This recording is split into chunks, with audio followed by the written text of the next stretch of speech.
I'm Robert Cavuoto, and today on Sonic Perspectives, I'm pleased to be speaking with Lawrence Gowan of Styx for the release of their new album, Circling from Above, which just came out this past July. Lawrence, welcome. Thank you so much for taking the time.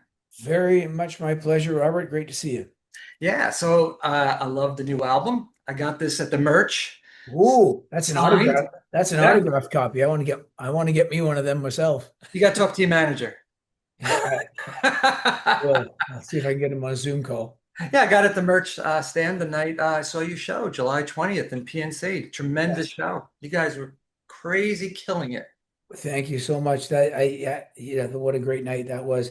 Oh, yeah. We've played at that venue since I joined the band 26 years ago. We've probably played there at least 12, maybe as many as 16 times, I would say. And every time it's a memorable night. So many great things have happened for us at that venue. And a couple of weeks ago was just maybe the best of all, quite Yeah, honestly. it's the Brotherhood of Rock, and Yep. it's with you, with Styx, Yep. with Kevin Cronin, and with Don Felder. What a great lineup! Just iconic '70s bands, radio rock hits, just all for 3 hours, whatever it was. Tremendous. Yeah. It's 3 hours plus. I mean, Yeah, if you take away the changeover times, which is usually right. about 15 minutes, it's nearly 4 hours. It's close to 4 hours. And yeah, what a great presentation it is to give to people. Every song that they know for that length of time, plus one new one, Build and Destroy, Yes, Search yes. from Above.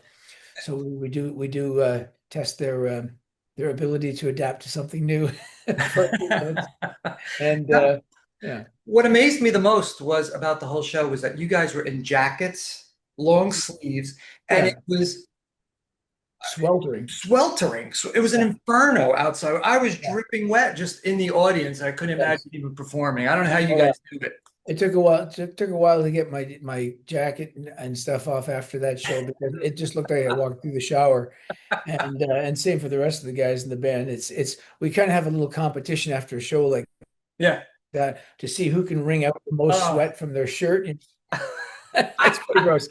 And so I it was a sweltering night, but the presentation is important, yeah. and we spent a good deal of our income on those fancy duds. So we Yeah. decided, we got to wear them. I mean, nobody wants to see us walk on stage in a Speedo. I mean, you think you do, but then believe me, in a few seconds you don't. Um, My wife was there. She joined me, and she was totally enamored with your brother, who's in the band, plays bass. Terry, yeah, yeah, Yeah. good. Yes, Terry's he's enamorable. If that's a word. But tell your wife He's she's quite got. entertaining, and my wife was like, "Oh my God, he's tremendous, and I love him. He's good looking." I was like, "All Yeah, right, yeah." Terry's doing a great job. She always has a specific taste because you look quite similar. Oh, Um, thank you. but yes, Terry's got the advantage of being 8 years younger than myself, so my pinup days are in the past. You still look great, and you're still a Hmm. tremendous performer. Oh So yeah, I you got a love what you filter on got. or something? Yeah.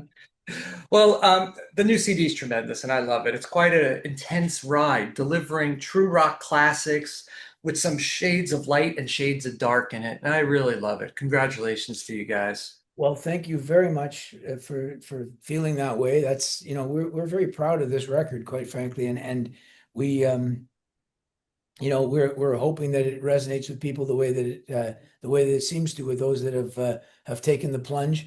Yeah, I don't know if we've ever had this much in the way of the highest percentage of really enthusiastic Yeah. response from people as to how much they're digging the album. What I think would answer that question for you is that it really delivers larger than life classic radio rock friendly songs.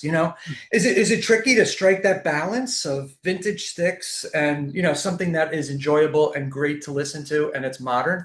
It's it's challenging to do that. Yeah, Yeah. it is because we do have a certain criteria when we go in to make a record, and this one is the third of the since the mission ever since Will Ivankovich became the producer, Mhm. and now band member.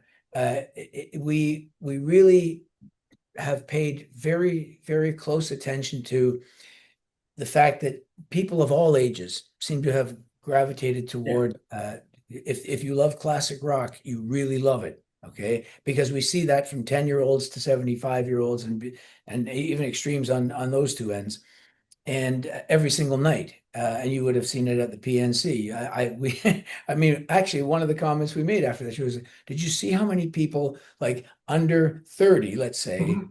arbitrary guess of age, were singing the words to Build and Destroy?" I mean, we Yeah. could see them mouthing the words, and we're like, "That's a brand new Styx song." Now, it's more of a challenge for people that have been there from the very beginning to extend their extensive encyclopedic knowledge of all things Styx. Yeah. But eventually they seem to they seem to come around to it and realize that the life of the band has continued. They can still find themselves somewhere in this narrative. They can find something that connects with them. So back to your question, we try to make the record sound as authentically as possible from the era of Mhm. classic rock, which is roughly the 70s. Right.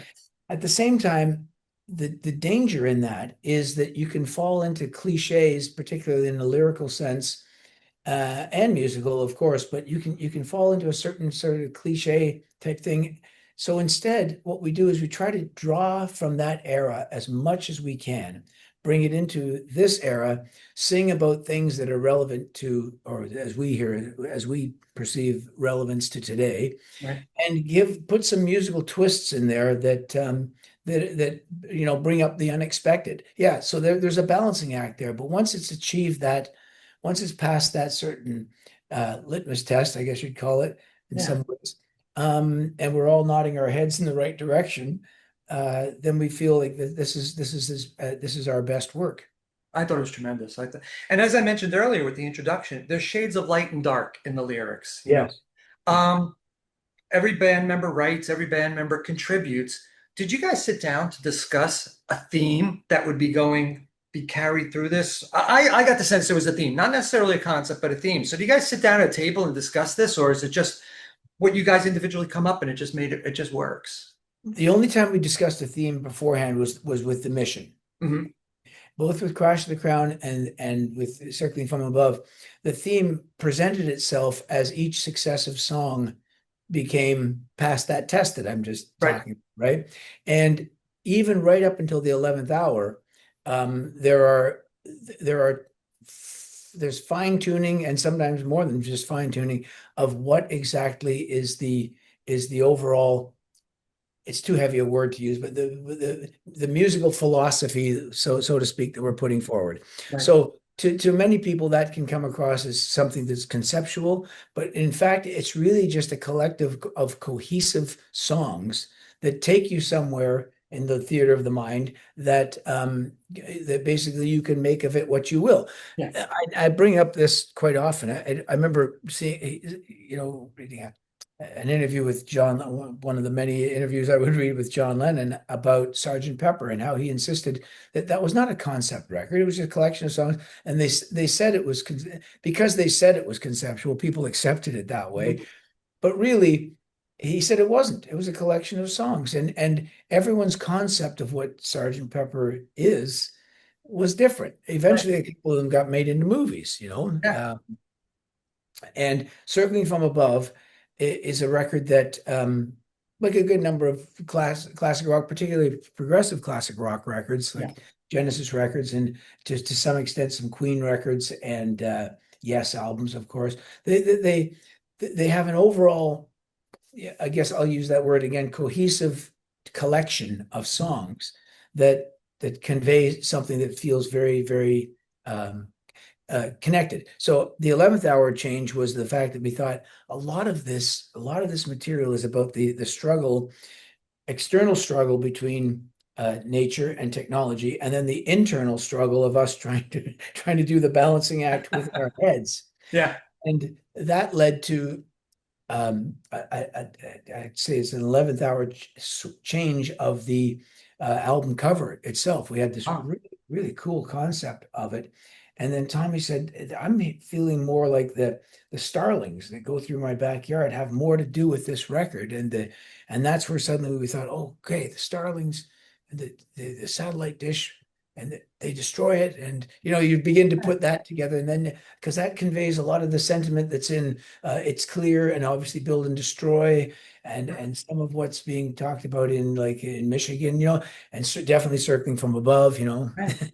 And so in that way, we let it evolve and suggest to us in a very um, almost eventually obvious way as to what the overall concept, so to speak, should be. No, that's incredible. You talk about Sergeant Pepper, but this album also has a very cinematic feel to it. The tracking sets that Yeah, up really, really nicely.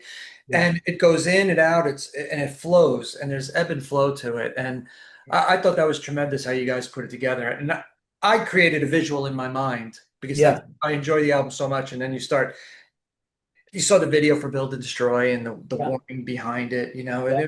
it just flows, and you kind of build upon that with your whole story in your mind. I loved it.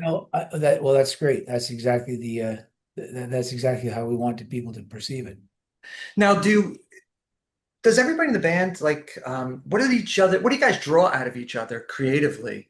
Oh I know yeah. So each member's writing different songs, contributing different parts to the songs, but what do you guys yeah, bring out to the table for each other? it really, this is where the collective spirit of the band comes to the forefront. Right. Okay. And uh I think that's been part of Styx right from the very beginning. The Mhm. the the yin and yang, the kind of push and pull of everyone's individual tastes, and how it gets funneled through the minds, the collective mindset of the members of the band. So Right, right.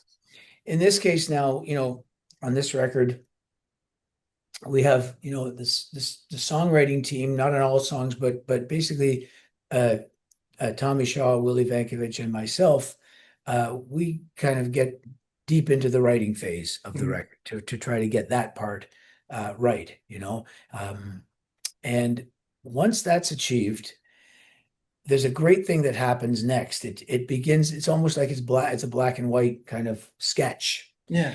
Suddenly the other guys come in and add, say Todd Zuckerman, it's brilliant colors. It goes into Technicolor, so Yep. to Yep. my brother Terry, great. Sorry about that. I can't shut these things up. That's all good. Great additions on how the bass should be approached on that. Chuck Panozzo comes in to kind of add the legacy spirit Yeah. to one of the tracks. JY, we carved out a song for him to sing, King of Love, Mhm. and also solo sections throughout the record that where the signature JY sound and approach comes in. So you're trying to make sure that all the personalities, the clash of the personalities and the sum of what that equals is represented. Okay, so that's the best way I can describe the process in that Tremendous. it can suddenly be really lifted by one member, and it sometimes is something that you never anticipated happening. It's incredible that you start off with like that sketch and you kind of build it. It's the skeleton and you just keep building upon it. And Somewhat like that, yeah, and that once that's once that framework is worthy yeah. of risking playing it for the other guys, that's when things really begin to explode. King of Love you just mentioned is one of my favorite songs. Yeah. That's a great hook. It's Yeah. fun. It's got a lot of unexpected moments in it. Yes. How does that how does that fit into the story of the album or the thematic aspect of the album? Well, as you pointed out, Robert, there are themes that are very dark, and then suddenly the light comes in. Yeah. To quote kind of Leonard Cohen in a way, uh, the the the balance has to be there. One of the Yeah. things I've observed, and probably a lot of people have about Styx records, is they'll point out an issue, whatever it happens to be, and then do a positive spin on it. To somehow see that there's something positive in this, although there's acknowledgement of dark and odious elements that can permeate our existence. Yeah. Um, we still somehow find some hopeful thread that we can tug on, and hopefully, it will help unravel in the best way possible. Yeah. It's So clear. King of Love just it fits that. It also fits JY's kind Oh of, yeah. it fits his swagger. Speaking of all what you just mentioned too, it came to mind. It's clear. The verse, loneliness, longingness, and then the brilliant, uplifting chorus that takes you to a different level. It's like it's dark and light in the same song, in my personal opinion. And I love that real dichotomy of the Yeah. facets of the song coming together, and it works. Somehow it works. Me too. I do, and thanks for that's a tremendous example of three writing personalities coming together into Yeah. something that eventually none of us could have done individually. Tommy Shaw had the chorus already. That was Okay. done. And lyrics to the chorus. It's clear. Okay. And Will had that bridge, which he sings on the Mhm. song. It's another three vocalist song. And when I heard what it was, I thought, okay, this this needs to have the other side of the teeter-totter or whatever you call it in America. We call that, but the other side of Yeah. the other to counterbalance that, um, you need to go through the weeds for a while, before. So, and I was envisioning it very much like you're in a dark forest or you're in a dark place. Yes. You're somewhere where you're very uncertain, and then suddenly that feeling with when you break into the open, and Mhm. there's the sun and there's the wine. I know what direction I'm heading now. Yeah. So Exactly. as a result of that, I thought, okay, let's do verses that are low and murky feeling, and that's why as soon as I got that line of trying to beat the odds, Mhm. gods are watching us, making sure our hands are on the table. I just thought this is this is intriguing enough that it counterbalances the moment that it's clear.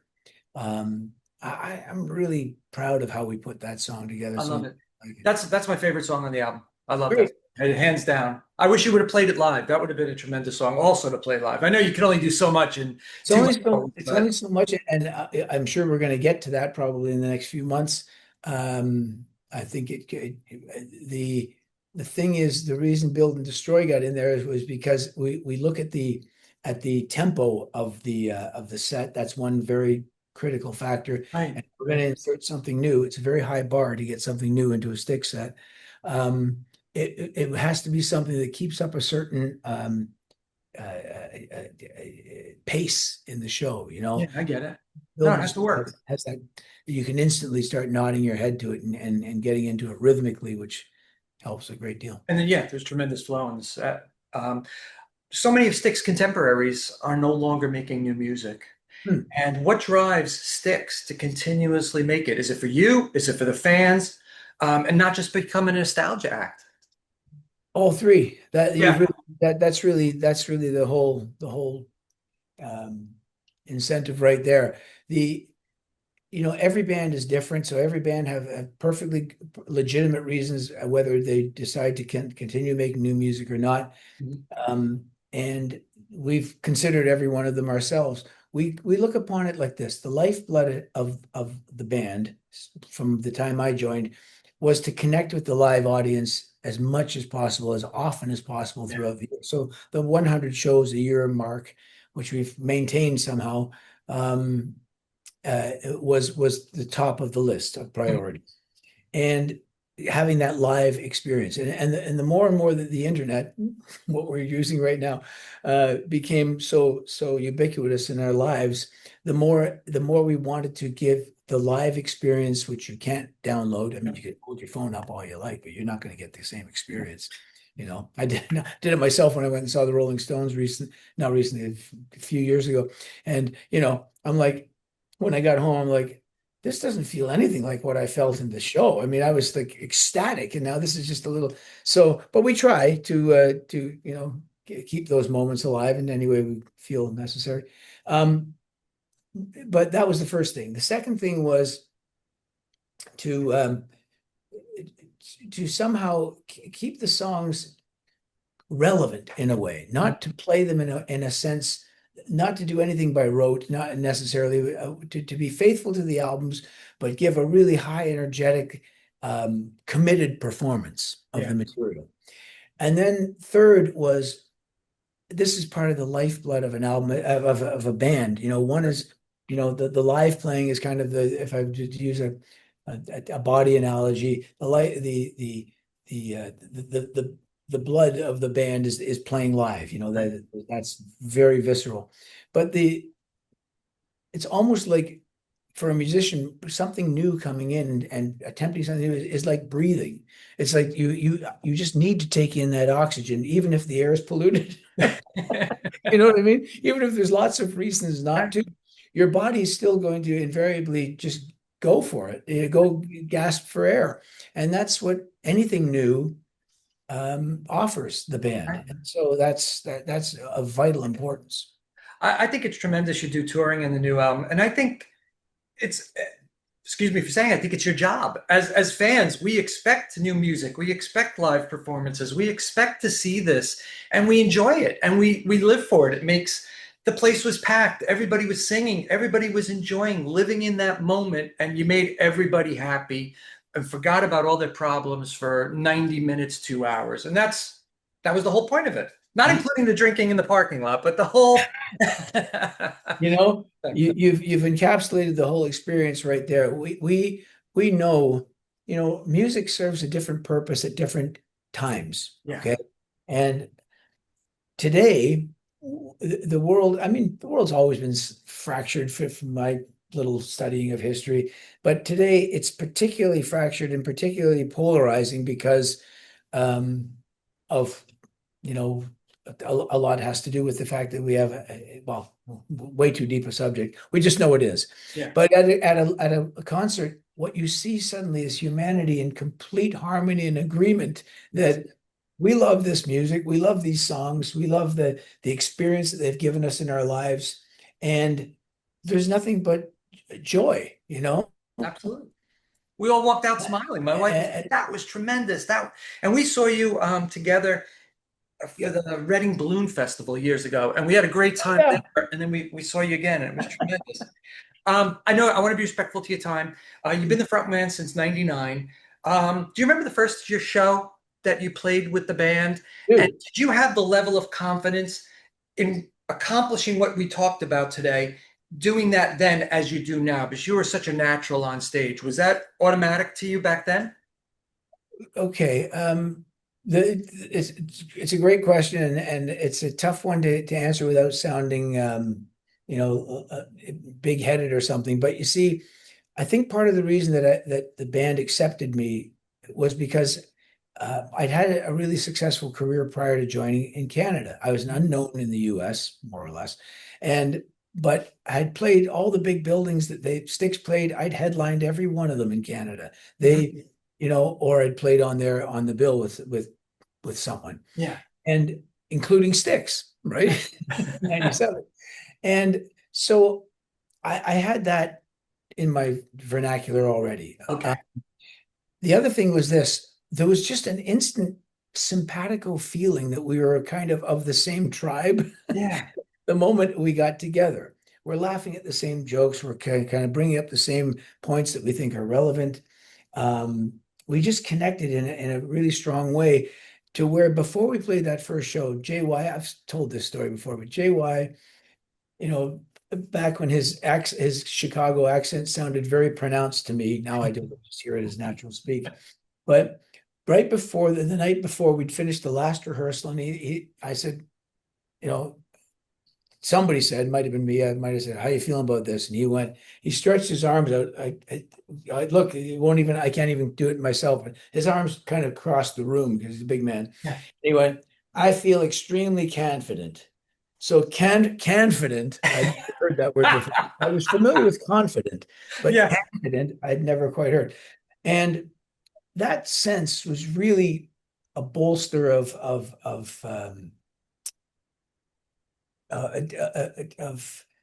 a fire in us to kind of see if we can make this work. And the first show we played was in Branson, Missouri, which the band had never played, at least according to them.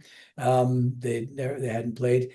And right when we opened up, I think we opened I think it was Blue Collar Man. It might have been something off their new album at that time, Brave New World. But the next song was Grand Illusion. Mhm. And I thought the moment we finished the intro and I drew breath to sing the first line, I thought, this is the first time I'm realizing just now, the first time the Styx faithful are going to hear a different voice sing this song. Yeah.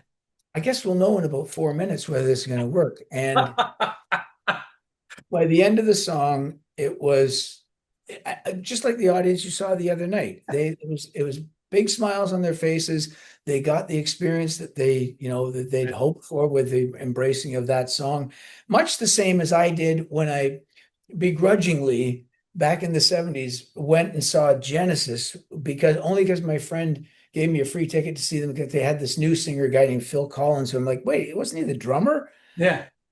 I was like going with almost a harumph. And I couldn't believe, oh my God, this is spectacular. I mean, every song they did from their past was like, it was resonating the same way. And then I was so grateful because all the Peter Gabriel solo records possibly wouldn't have happened had he stayed with that band. So I was like, I got two acts for one. I felt like I really hit the lottery on this one. It's like your So mind was blown. my mind was blown. Yeah. So, that's for some people it works, and for some people it can never work, but that's just how it goes. Well, listen, I want to thank you so much for your time today. I Pleasure, really Robert. enjoyed our discussion, and thank you for all the insight in it.